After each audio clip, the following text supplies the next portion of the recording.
All right. Good afternoon, everyone. We are here for our last talk, and today we have a special researcher here. I had the honor to have Dr. Kristina Lerman. She is a principal scientist at the University of Southern California in the Information Science Institute, and holds a joint appointment as a research professor in the USC and the Computer Science Department. Trained as a physicist, she now applies network analysis and machine learning to problems in computational social science, including crowdsourcing, social network, and social media. Her work on modeling and understanding cognitive biases in social network has been covered by Washington Post, Wall Street Journal, and MIT Tech Review. She is also a fellow of the AIII, I think. It's a very important group in artificial intelligence, right? Mhm. And Kristina I had the honor to be supervised by her for 1 year during my postdoctoral period in the US.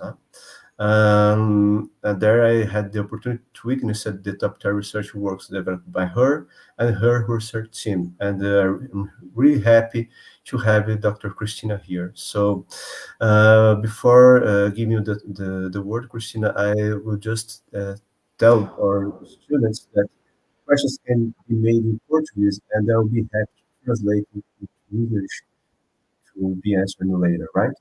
So Okay. thank you, Kristina, for being with us. All right. Thank you. Thank you, Luciano, for that nice introduction, generous introduction. And I'm glad to be presenting here, and, building on the work. Actually, some of this started when you were actually visiting me in ISI.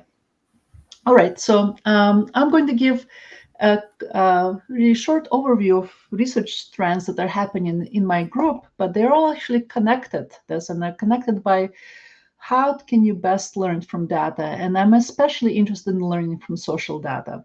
So the way actually, let me get my laser pointer going. So the way algorithms AI works is actually that you identify some sources of data, and then maybe you supplement, you build models, AI algorithms or models that maybe you supplement with a little bit of ground truth data, labels from human annotators to teach AI to do this different tasks.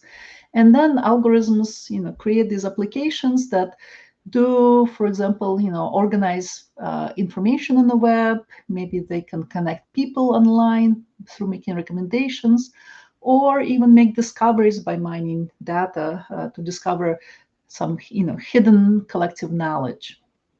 And this is the type of workflow AI algorithms make when they're learning from data. But there's different types of complications in this.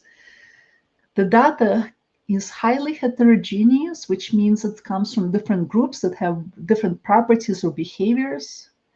The ground truth data that is created, the human labels that annotators provide might have bias and noise, and they're very subjective. The annotators bring their own history and their own beliefs to the data annotation process, which can affect the models that are learning from data. And then once you actually deploy applications in the wild, the algorithms might show some discriminate against some protected groups unfairly, or might display some other biases. And then actually the data that these applications that are running in the wild, the data they generate goes back into the data mining process for the AI algorithms. And this type of feedback loop might inject additional biases into data. So this is what I'm studying, and then I'll give you overview of these problems. So I'm going to start with the statistical biases that exist. I'm not going to cover it, but we also have some research projects that are looking at cognitive biases that subjective decisions inject into data. And of course, I'm also interested in social biases and the problem of fairness that arises when AI algorithms interact with people within the social applications. So this is for this talk, I'm going to focus on these three related research questions or areas. First, I'm going to talk about biases in data, how they affect AI models, statistical models that are learned from the data. And this is important because of this, when you're actually learning from data, aggregate data, and then trying to use this to guide some sort of decisions or interventions or some sort of predictions for individuals, if there's some biases in data that pollute the models, then you might be your models are prone to ecological fallacy, which is a failure in reasoning that arises when inferences are made about individuals based on aggregate data for groups. So understanding sources of bias in data is really important. Then I'll cover a related problem, which leads to algorithmic fairness, where AI models learned from biased data may entrench or amplify discrimination against protected classes. And then I will turn to another problem that is becoming a big, important research area in my group, which is understanding human emotions from textual and other data online, and how we can actually measure collective emotional phenomena like polarization in networks. All right, so let's start with biases in social data. And underneath, all these biases are created by the fact that data is highly heterogeneous. It comes from individuals with different characteristics and behaviors. And generally, if I were given a longer talk, I would actually cover all kinds of biases. There's a lot of different biases that exist in social data, statistical biases. I will cover in this talk only Simpson's paradox and survivor bias, but you also have things like selection bias, where subgroups are not equally represented in the data, and that affects your results. There's aggregation bias, especially when you're doing temporal analysis of data or spatial data. So how the time scale or spatial scale you break data into will affect your results. There's also interesting bias called class size paradox, and actually it relates to the friendship paradox in networks that I study. There's many different biases, and you can go to this link to see hundreds of other different biases that might arise in data. But biases are really fascinating. So I actually started in this research. Some of the biases became one of my research areas when I discovered the Simpsons paradox. And I didn't just discover it, I realized actually this Simpsons paradox was affecting all of my analysis that I was doing studying social media data. So Simpsons paradox says that a trend might appear in different subgroups of data, but that trend might disappear or even reverse when these different subgroups are combined together. So imagine this is synthetic data, but let's use this as illustrative phenomenon. For example, you're trying to measure, like you have a research question that says whether or not social media use affects the happiness.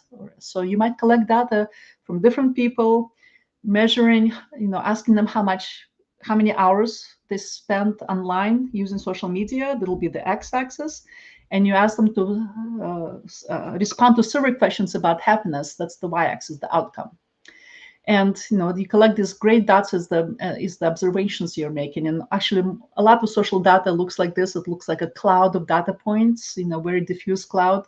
You almost never see that such clear separation. But let's, for this illustration purposes, let's imagine there's, this is what the data looks like. So if you squint your eyes, you see overall there's this positive trend. Looks like you become happier the more social media. The more time you spend on social media, there's overall positive trend. But this trend is an artifact of the fact there's 3 different groups that are represented by these green lines. For example, maybe they're the age, maybe this is actually the people who spend the most time on social media are the young people, and people who spend least time is the older people right there. But within each group, you actually have a negative trend. Like within each group, the more time you spend on social media, for example, the lower your happiness becomes. But because these different groups have different overall trend, different overall baseline levels, when you combine them, you get the positive trend. Okay, so and I will show you that this type of behavior, this type of phenomena occurs in all the data. For example, one of the important cases where it arose and actually brings in the fairness aspects of that was this was actually a lawsuit against UC Berkeley, University of California at Berkeley, which claimed that Berkeley was discriminating against women. Why did they claim it? Because of the applicants, of the women who applied for graduate study at Berkeley, only 35% of the women were accepted. But of the male applicants to Berkeley, 43% of the men were accepted. So there was this disparity, gender disparity, where higher male applicants were accepted at higher rate than women. Okay, but then this was a science paper that when scientists analyzed the data and disaggregated, separate data by different department. I'm showing here admission statistics for different departments broken by department and also gender. So when you look at data for different department, women, the pink lines here, have at least parity. They're accepted at least as good, sometimes even higher rates than male applicants, right?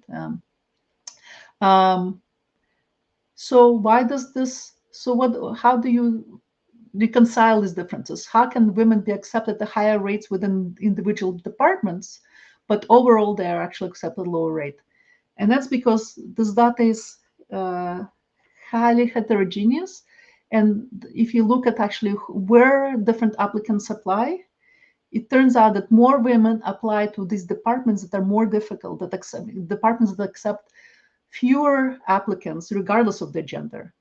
And more men apply to departments that are easier to get into regardless of the gender. So you can imagine probably these departments that are very hard to get into, like probably history and the humanities that have very few slots for PhD students.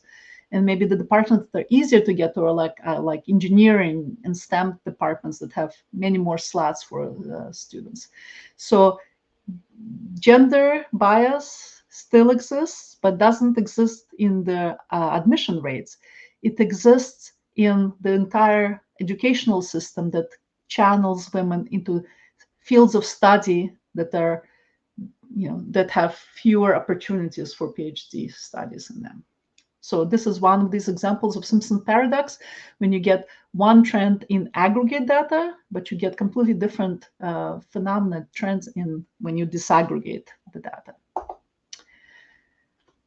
So this type of behavior also occurs in this another example. Similar example is actually survivor bias.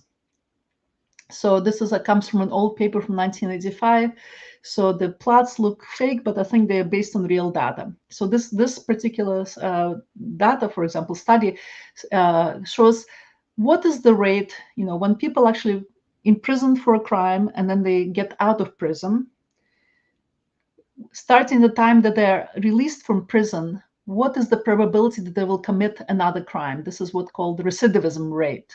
And I'll use this word again later in the talk. So at what rate, once people are released from prison, at what rate do they commit the crime and return and put back into prison because of that? So if you measure this for the population overall, you get this like downward trend, which looks like the rate at which people recidivate or commit another crime goes down with time. And people notice this trend and they come up with like hypotheses or theories that explain, saying maybe as people age, they become less likely to be criminal, to remain criminal or so. But actually, this is not what's happening. I mean, what's underneath, what is actually happening is that there's really two subgroups in data. One subgroup, for example, is, let's call them reformed. Once they're released from prison, they will not commit another crime, or they'll commit another crime, recidivate at a very low rate. And there's another group of people called incorrigibles, means they haven't learned their lesson. They're going to commit the crime at the same high rate. And over time, these people, the incorrigibles, there's fewer and fewer of them with time. Why? Because they commit the crime and they're put back into prison. So there's fewer of them in the population.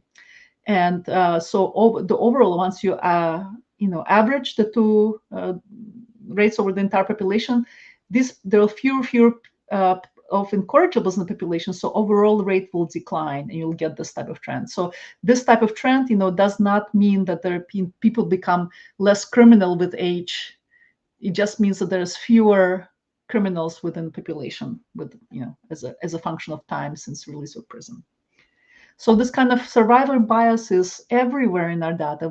Every single data set, social data set we studied, is prone to survivor bias and Simpson's paradox. For example, questions like, you probably are familiar with Stack Overflow, where people ask questions and other people answer those questions. And then the best questions then are accepted as the best answer to the problem. And we're studying this, we will try to understand, how this, like when people start answering questions, do people learn? Do their answers get better as they write more answers? So we can actually look at this and we can study what is the probability that answer that is written by a user is accepted as the best answer to the question. And as a function of whether it's a first or second or third or fourth answer that the user has written. And if you look at the overall data, it looks like there's a positive trend, basically looking like people get better as they answer more questions. And their answers become better, more likely to be accepted as the best answer to the question. But underneath, actually, it's something else is going on. Actually, that if you actually disaggregate all this data by the length of the session, in how many answers do people write on Stack Overflow, how many questions they answer before they leave. So people who answer only one question and then leave, their answer has about 34% of getting accepted as the best answer to the question. But people who write many more answers, who answer many more questions before they leave, actually their first answer has more than 36% chance of getting accepted as the best answer.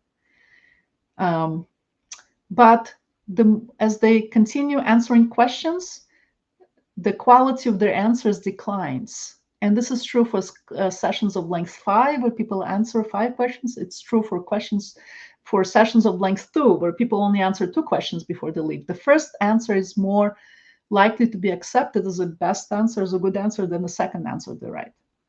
So this type of overall positive trend, actually, once you disaggregate by kind of the commitment that people have to answering questions on Stack Overflow, the trend reverses into this negative trend, which negative trend is indicative maybe as people actually answer more questions, they don't become better, they become more tired. And as they become more tired, the quality of their work decreases.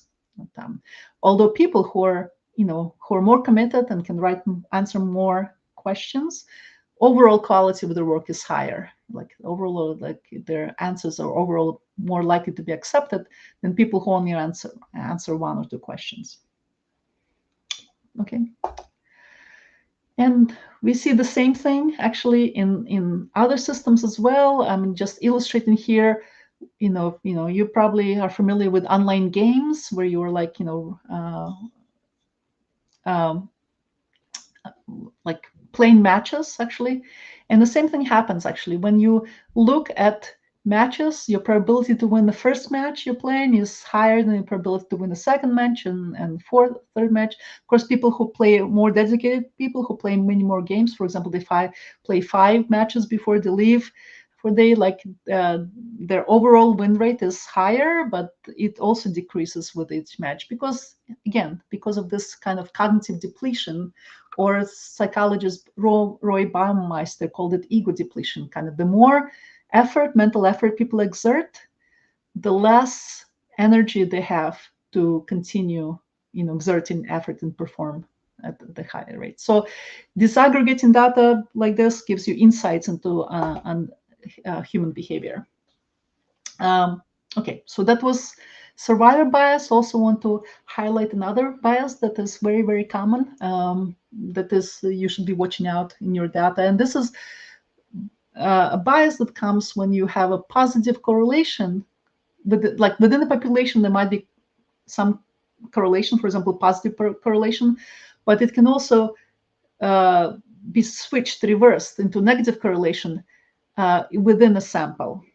And here I'm going to illustrate this with some very also real example, canonical example, although the data is fake, but the effect is real. So if you look at people who apply to college, if you compare their high school grades, which is the high school GPA, and how well they do on college entrance exams, for some ACT exams or SAT exams, overall there's a positive trend. So basically people who have score more highly on college entrances exams also do better in high school. So overall positive trend.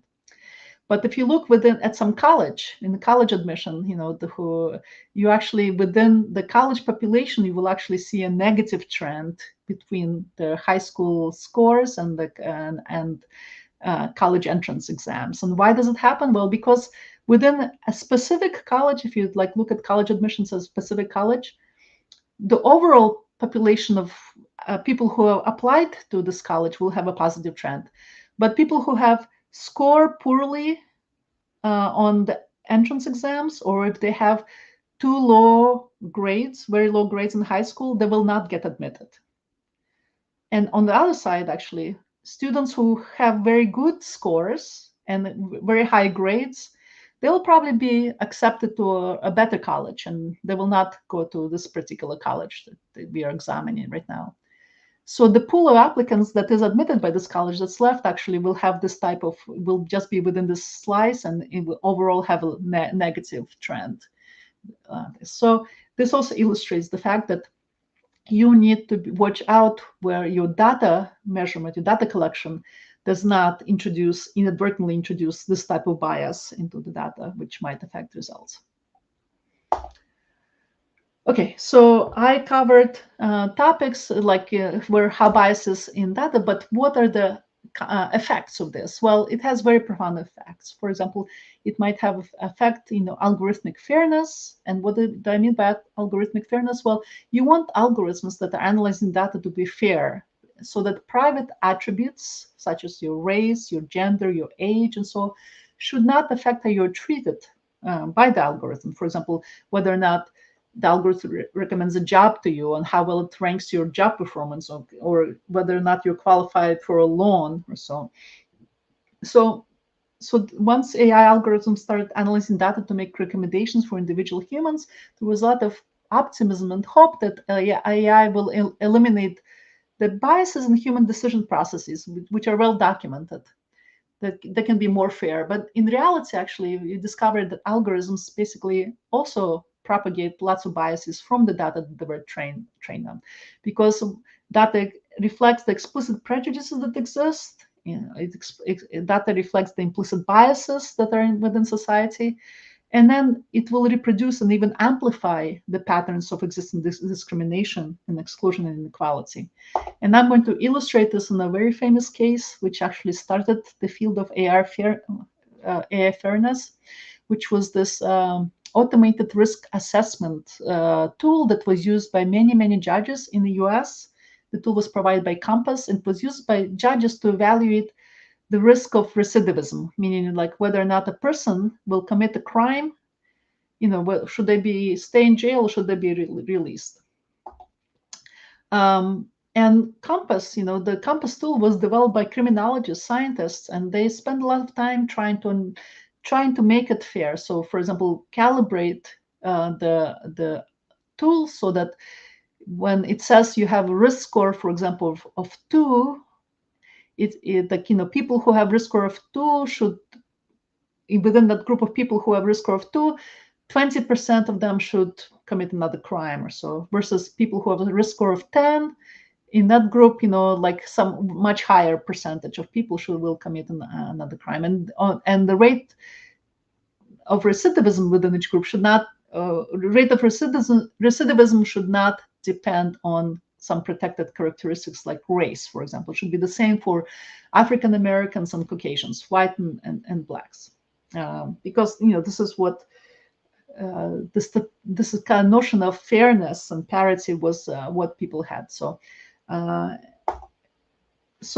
ProPublica was able to try to evaluate the data set, the Compass tool, using real world data to try to understand whether or not it was fair, making predictions fairly or not. So they got access to records from 7,000 people who were arrested in this one county in Florida over a period of time, like 2 years in 2013, 2014. And then actually they looked at the examined criminal records to see who was, there was a risk score that was predicted by the algorithm. So the algorithm made the prediction. It gave one defendant, for example, risk score of 3 and gave another defendant risk score of 10. And then judges actually acted on a decision. And then over the next 2 years, you knew whether people were arrested again or not. So this is the field called subsequent offenses. So when you, as an AI algorithm, which is working with this data, you made some predictions, then you know what happened. You can construct this confusion matrix. So like showing in each line, for example, will be what the algorithm predicted, will commit the crime, will not commit the crime, and the columns actually show what happened. So whether these defendants who were given some risk score did commit the crime or did not commit the crime. So this is showing the reality or the ground truth what happened. And you can break things into true positives, true negatives. This is where algorithmic predictions were correct, as well as where it made mistakes. Both false positive when it said somebody will commit the crime, but in reality they never did commit the crime, and also false negatives where algorithm said, oh, this person will not commit the crime, but in reality, they did commit the crime. So both mistakes actually is where the unfairness can creep through. And when you look at the mistakes of the algorithm makes and break out mistakes by race of the defendants, you actually see disparities. You see racial disparities. So this plot is actually showing the fraction of people who did commit another crime, recidivated, versus the risk score that were assigned by the algorithm, broken down by race. Right. So whites who were mislabeled. So the orange bars are for whites. So whites who were assigned a low risk score, actually they were mislabeled as low risk score with much like much. So among the people who did commit and who did recidivate, there were many more whites with low risk scores than there were blacks with low risk scores.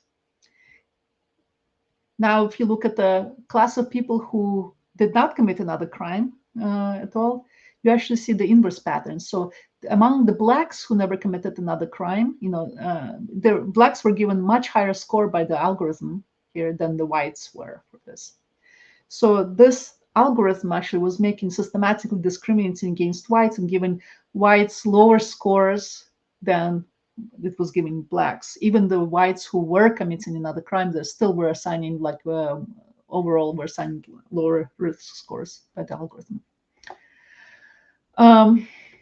And this is actually showing that there is actually different ways to measure fairness. Even though the algorithm was designed to be well calibrated so that probability of committing a crime was related to risk score regardless of your race, it was actually violating this balance condition. So conditioned on the outcomes, whether a person committed the crime or not, predictions were actually shown to be dependent on race. So this one way of doing fairness is conditioning on predictions, looking at outcomes, disparity of outcomes, or you can condition at outcomes and look at disparity of the predictions.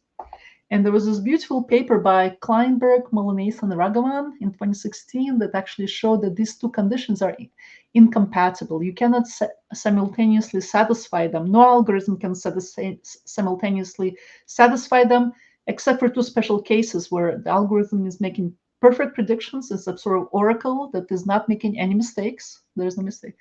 Or if there's no difference between the groups, both groups commit crimes, for example, the same rate, then the algorithm will not make any distinctions. But otherwise, you cannot satisfy both measures of fairness simultaneously.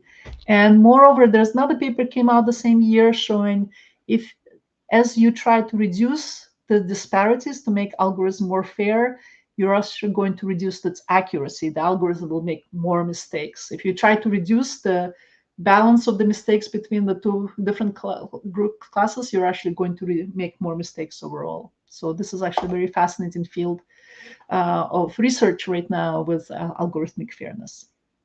But I want to spend also a couple of minutes talking about where these racial disparities come from. So this Compass tool was based on research in criminology, like where inmates were asked to fill out a lengthy questionnaire.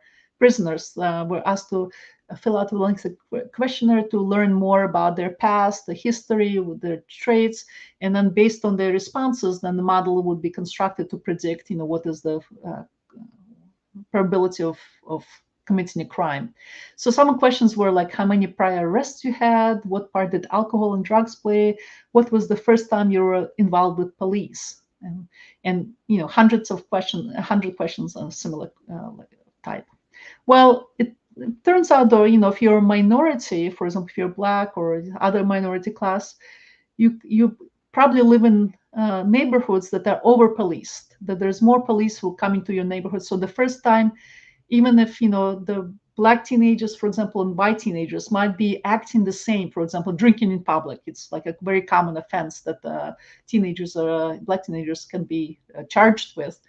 But because there's fewer police in white neighborhoods, police will not happen to catch white teenagers who are drinking in public, for example, but they will catch Black teenagers. So this will like create a lower age at which people had first involvement with police because of that. So kind of the social structures that exist and the way policing of minority neighborhoods is happening is introducing the bias that gets propagated to the Compass algorithm. So it's actually making different predictions for Blacks versus whites because of that. So this difference, in policing norms gets propagated, leading to different arrest rates for different groups. And this ends up polluting, distorting the predictions of the algorithm. So how can we fight against that? Well, there's a number of things we can do. I mean, this is not an exhaustive list. There's much more work to be done, but we need better transparency, in how the data is collected, understand how the bias is built into the data collection, because the choices of what data to collect, the choices of which variables to model, reflect ideology and blind spots we might have in this. We also need to understand the asymmetry and the algorithms, who is harmed by the mistakes, is the damage, the costs of mistakes by AI algorithms borne equally by all groups? Is there difference between the harms of false positives compared to false negatives in the examples? And also we need to understand feedback. How does feedback loops between algorithms and prediction might work to affect the data that is being produced? Because, for example, predictive, you talk about, again, policing, and you have predictive policing, for example, if based on results of the Compass algorithm, the police might say, okay, these people are more likely to commit crimes, so they dispatch police to those neighborhoods. And then once police is there, they can arrest people, see more things that are happening that would not be policed in other neighborhoods because nobody is observing that. That will create more, crime data for that neighborhood, and more crime data will then make the algorithm predict even more crimes happening, like creating a feedback loop. So this is an important fact in any kinds of AI applications within society, that you need to watch out for the inadvertently creating feedback loops that might exacerbate or amplify the damage, the harms that are made by algorithms. Okay, so this is my second part of the talk. And third part of the talk, switching gears a little bit, I'd like to talk about collective emotions in the digital age.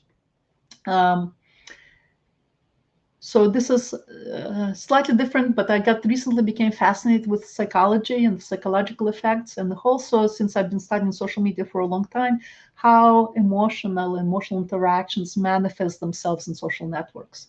So this is, I've been studying since basically the birth of the social media. I've been studying how people worldwide share information, respond to others. I've been studying how information spreads on social media, how the network structure affects information spread, and other types of phenomena arising from that. But in addition to information, people also share emotions online, and they respond to the emotions that have been shared by others. And I believe that this type of emotion, on emotional level, these types of interactions create new phenomena. So the global, and they're new, fundamentally new. They have not been encountered in the human history until now, because the scale, the speed, and also the structure, network structure, emotional interactions create new phenomena. And the phenomena that I'm focusing in my group right now, I'll talk about one of them, but is affective polarization, how rapid psychological change and opinion shift can occur. And also we are studying the youth mental health crisis and various manifestations of that. So what I'll have time to cover in this talk is only the affective polarization part of this. But I do think it's very important. So in the United States, and I think the same thing applies in Brazil, in other cases as well, the different political groups, for example, Democrats and Republicans in the United States, so Democrats are more liberal, Republicans are more conservatives, they're becoming more divided. Like if you look at the issues they believe in, before, like in 20, 30 years ago, the distribution of beliefs of Democrats and Republicans was very similar. But right now, this was actually 10 years ago. If you measure right now, you'll probably see a much bigger divide where this distribution of beliefs are far apart. So that, the median Republican, for example, is to the right of 95% of Democrats. And the median Democrat is to the left of 95% of the Republicans. So the two groups have diverged really far apart on their beliefs and stances about issues. But at the same time, in addition to this issue polarization, you also have emotional or affective polarization going on. Each party dislikes and distrusts the other party and sees the other party as a threat. If you ask Democrats, their attitude towards Republicans, they're very unfavorable. Like 38% actually view very, very unfavorably. And also, if you ask Republicans how they view Democrats, large fraction of Republicans sees Democrats as a threat and to the well-being. So, I'm not going to cover much of this, but we do have some work going on about another aspect of emotional, collective emotions, which is the youth mental health crisis, where you are seeing that if you look at, for example, the fraction of teenagers who are depressed, you actually see after like periods of stability, actually the numbers have increased. And actually these two lines actually for I needed to modify it. These two lines are for two different genders, where girls are doing much worse than boys. And similarly for anxiety prevalence, this is actually separated by age. Young people are showing much more anxiety than older people. And you might think maybe this is because young people are more willing to talk about mental health crisis, but it's actually not just that, because young people are also going to hospitals at much higher rate for either mental health crisis, also self-harm. There also suicidality as well is going up, and worse for girls than like the rate of increase for girls is more than for boys. And these, there's lots of discussion and controversy about why this is going on. But for comparison, these black lines actually that are added here is the time basically where more than half of the teenagers actually had a smartphone. So it looks like, research is still out, but it looks like, going through puberty with a smartphone being connected to social media is actually harming mental health. So we are investigating mechanisms through which that occurs. But in order to study these questions systematically, we need to understand emotions and measure emotions from online content, because this is what I study, social media. So for most part, I'm going to be focusing on text analysis, but it would be interesting to extend it also to multimodal analysis and take into account of images and videos as well. So humans, there's still actually, surprisingly, psychologists still can't quite agree what emotions are, but I do think people do communicate feelings through text, through their facial expressions, through other means. And there's lots of different types of dimensions of affect, but we are familiar with the basic emotions, happiness, sad, Joy, joy, sadness, disgust, anger. You'll see those are very important emotions for online interactions. Fear is another very important emotions. So there's all these human emotions, and I'm actually measuring them through language, through text.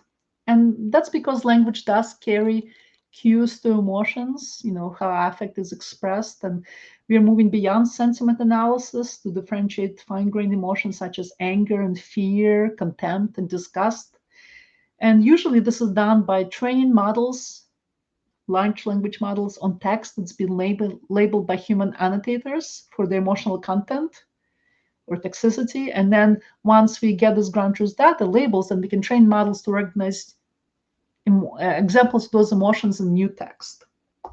So actually, we developed these models they describe here, and they work, not perfect performance. Actually, if you look at the blue bars, for example, this is AUC, ROC, AUC scores on ground truth data for different emotion recognition tasks. Some emotions are easier to recognize than others. Some basically you cannot do better than chance, but some emotions you get actually 60, 70, 80% kind of accuracy of emotional recognition. So we can do, we have so much data that even imperfect algorithms, models, can give us some results. This is like, what still need to watch out for biases in data, and this is one glimpse of how biases can systematically distort results. This is from a study we did about toxicity and genderqueer community online on Twitter specifically. We collected tweets from people who express, who list their pronouns in their bio. And then we'll use the Detoxify, which is a popular this language model to detect toxicity, like harmful interactions. Toxicity.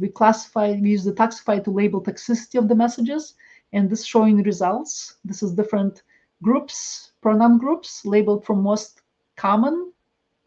There's many people who list she, her as their pronouns, and there's relatively few people who list he, they as their pronouns or so. But overall, you see kind of a trend where you have more toxicity, like posts from like these gender minorities are more toxic. And we were puzzled when we found this. We were puzzled, why does this happen? Are they really more toxic, or is this just the bias in the toxicity algorithms? Now, after more investigations, it actually looks like the bias is coming from the training data that we use to train these models.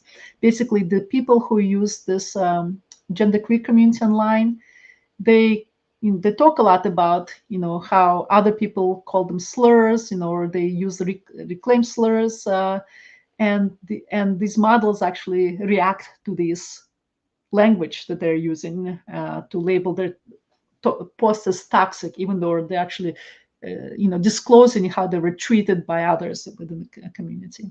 So this is like one aspect I wanted to highlight, where fairness issues do come into even emotion analysis of online things.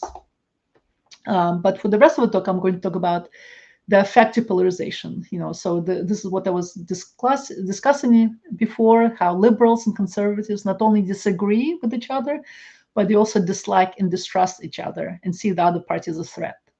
And actually, to understand this, like I asked actually ChatGPT, create an illustration of this phenomenon, but outside of political context, and it actually came up with this sports analogy. So you can understand affective polarization from the point of view of fans for different football teams, where fans on each side, they like each other, but they dislike the other team's fans. And so why does this matter? Well, suppose you're watching a football game and something happens, and you didn't see it perhaps, or maybe you don't understand the rules. So referee made some call and you don't quite understand it. How will you know how to react, whether it was a good call or a bad call? Well, you look at your friends, and if your friends are happy, it means it was a good call.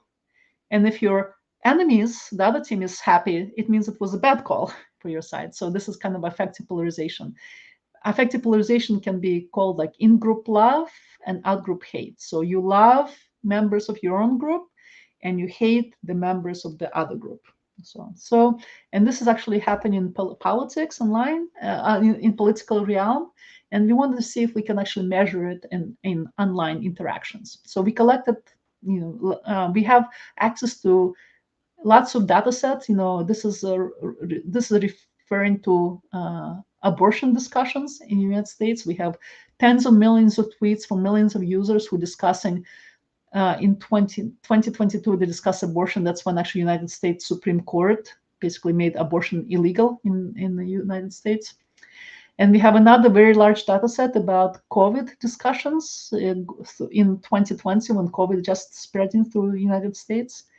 And we wanted to see whether or not we can measure in-group love and out-group hate, where we define in-group love as actually people expressing positive emotions in their replies to other users, and out-group hate is whether they express negative emotions and toxicity in their replies to out-group users. So within each of these data sets, we have many users, and we can actually label users as liberals or conservatives, and then look at interactions between users, whether they go out-group interactions where liberals reply to conservatives or vice versa, or in-group interactions where conservatives reply to other conservatives or liberals reply to other liberals. Okay, so we can break all the replies based on whether they're in-group replies or out-group replies, and look at the emotions that they express in these.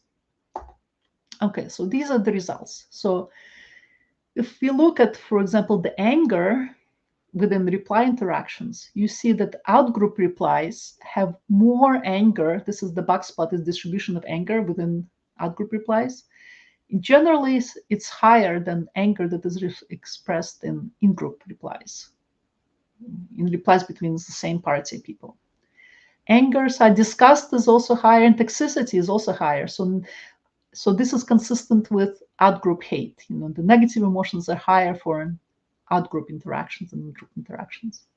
In contrast, if you look at joy, actually is somewhat little bit higher for in-group interactions. Actually, fear is another interesting emotion. Fear is generally a negative emotion, but it is higher in in-group interactions than out-group interactions.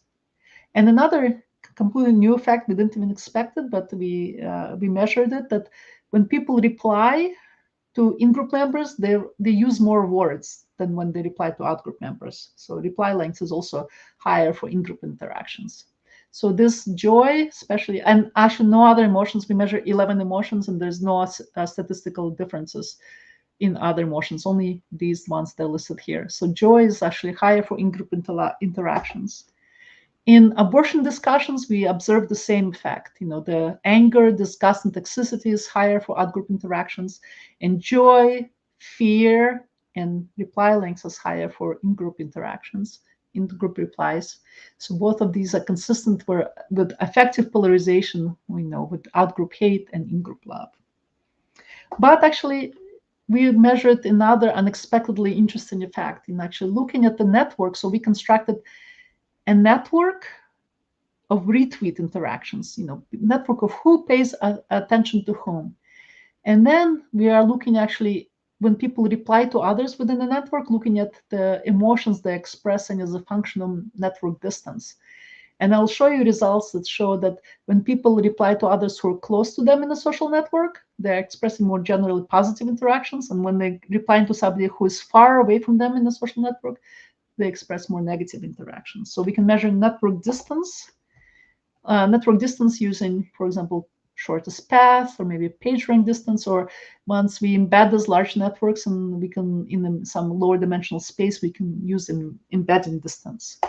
So first, actually, here's what the retweet networks look like in the embedding space. This is a heat map showing where there's more users, the brighter, hotter spots than others. So this is in a retweet network of abortion discussions, has millions of users. 6 million users. Here's the retweet network of COVID discussions, has about 2 million users. This is what there's like clumps of communities here. Those big clumps. This is the liberals and conservatives or so. Like lots of users, but we can actually now start computing distances in the space between people as they reply to each other. And we observe also, again, we observe systematic relationships, like showing that somehow network emotions are embedded in the structure of networks. As people, like here, we split all the reply interactions, we split them by quartile into equal size bands. So 25% of the closest interactions and next closest according to the network distance. Finally, this is the reply interactions of people who are furthest away from each other according to network distance in the network embedding space. Systematically, the farther people are, the more negative their interaction replies are, more anger than the replies to people who are closer together. Same thing for disgust, increases with network distance. Toxicity overall in COVID tweets, toxicity overall lower, but the mean still increases with network distance. But if you look at fear and joy, actually there's a statistically significant difference between closest and furthest interactions. And the reply length as well decreases systematically with network distance. For COVID, for abortion tweets as well, the same relationship, which shows that there's interaction between network structure and the emotions that are embedded in this. Oh, okay. So this was like there's much more to do. And actually, we showed that this relationship actually does not depend on the fact that there's in-group, this is independent of how people are categorized. Purely, even among liberals alone, if you look at their interactions, reply lengths, you still see the same trend with respect to network distance. So people are actually positioning themselves in the network, and they feel more warmth towards others who are closer to them within the retweet network, and they feel much more colder and more negative towards people who are further away from their network. And now we are looking at actually how this interacts with opinions people have, how this emotional interactions affect opinions, and how they can be influenced by outside actors.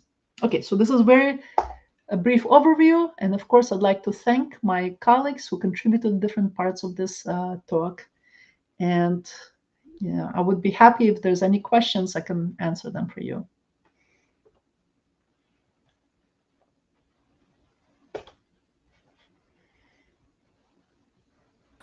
Thank you very much, Kristina. This is a great talk, and really happy to see such strong research and how important it is.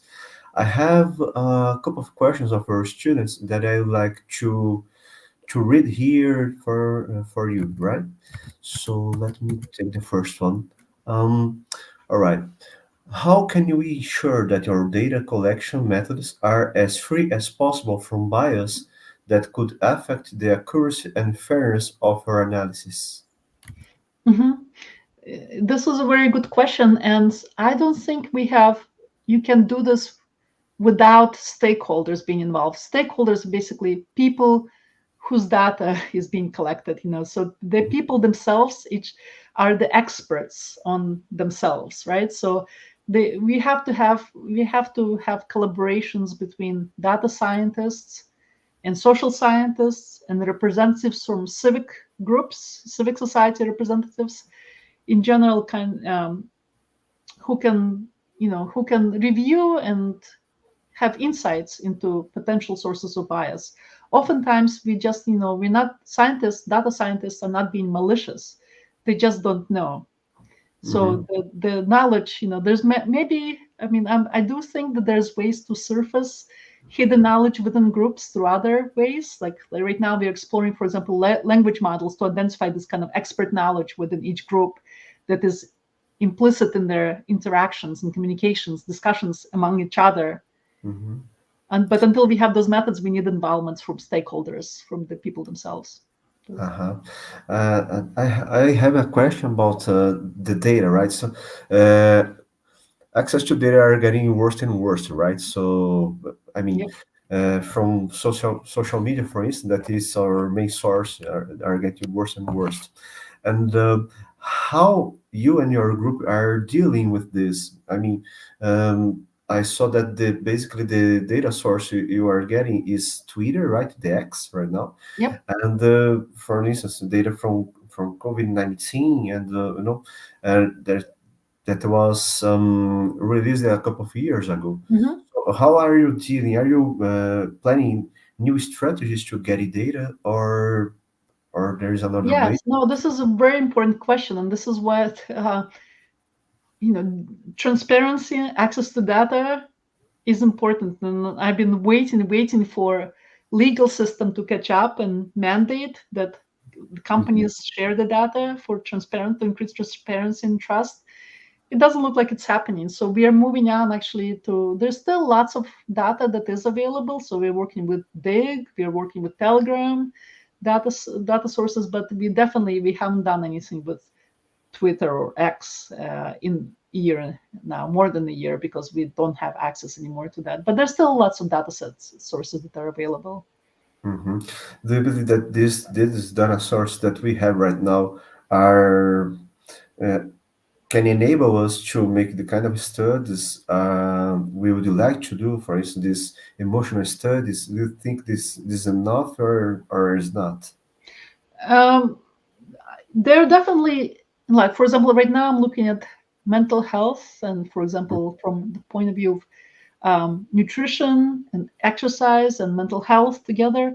So there's lots of data sources that reflect those discussions about those topics. So that's fine. But certainly, if you want to study, for example, elections and misinformation in elections, current elections process, then that kind of data set will not be easily accessible if they're happening on Twitter, for example. All right. I have another question from one of our students, right? Is more related to crypto coins and NFTs. Related to crypto coins, which kind of buy is more popular? I don't know, Kristina, if you have any question, any research in this line, right? No, the only kind of crypto type work that I have done is actually we're looking, for example, at Twitter. The data we collect Twitter right before, like after Elon Musk's acquisition, but before he ended access, it just looks like there's much more promotion of crypto there. There's much more spam, especially spam related to crypto. So I'm not sure about biases or so, but there's definitely some inorganic or inauthentic activity, growth of inauthentic activity related to crypto on those websites. I have just one more question from one of your students. What are your thoughts on how ethical considerations and bias prevention can be integrated into the development of ontologies or, knowledge representation aimed at preventing digital crimes against minors? Well, yeah, I haven't thought very much about specifically criminal crime aspects of it, but there's definitely issues especially when you're dealing about sensitive issues.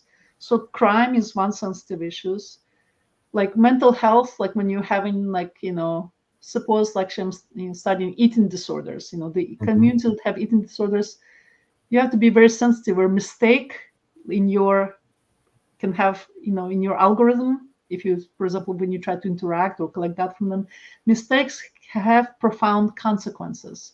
So within these like sensitive applications where mistake, if you accuse somebody of being a sexual predator and they're not, it's a like very huge cost to the reputation of a person. At the same time, if you make a mistake and if you say somebody is not a sexual predator, but they are, there's going to be huge cost to their victims. So like it's much easier, studying political domain, like Democrats, liberals versus conservatives. If you make a mistake in classification, it doesn't really matter. It might affect how you measure effective polarization or something, but it doesn't really matter. But you have to work with stakeholders. You have to work with, police and, FBI, other scientists from other domains, in order to, if you want to work within sensitive areas like crime. All right. Well, there are other questions, but I think your time is enough. So, Kristina, thank you very much for staying with us and sharing your knowledge and your experience. We know that you are really busy, so finding a slot in your agenda, I believe it's really hard. So, thank you very much. and hopefully we'll talk soon again. Thank you for inviting me, and I do look forward to more interactions and communications. All right, thank you, everyone. Bye. Bye.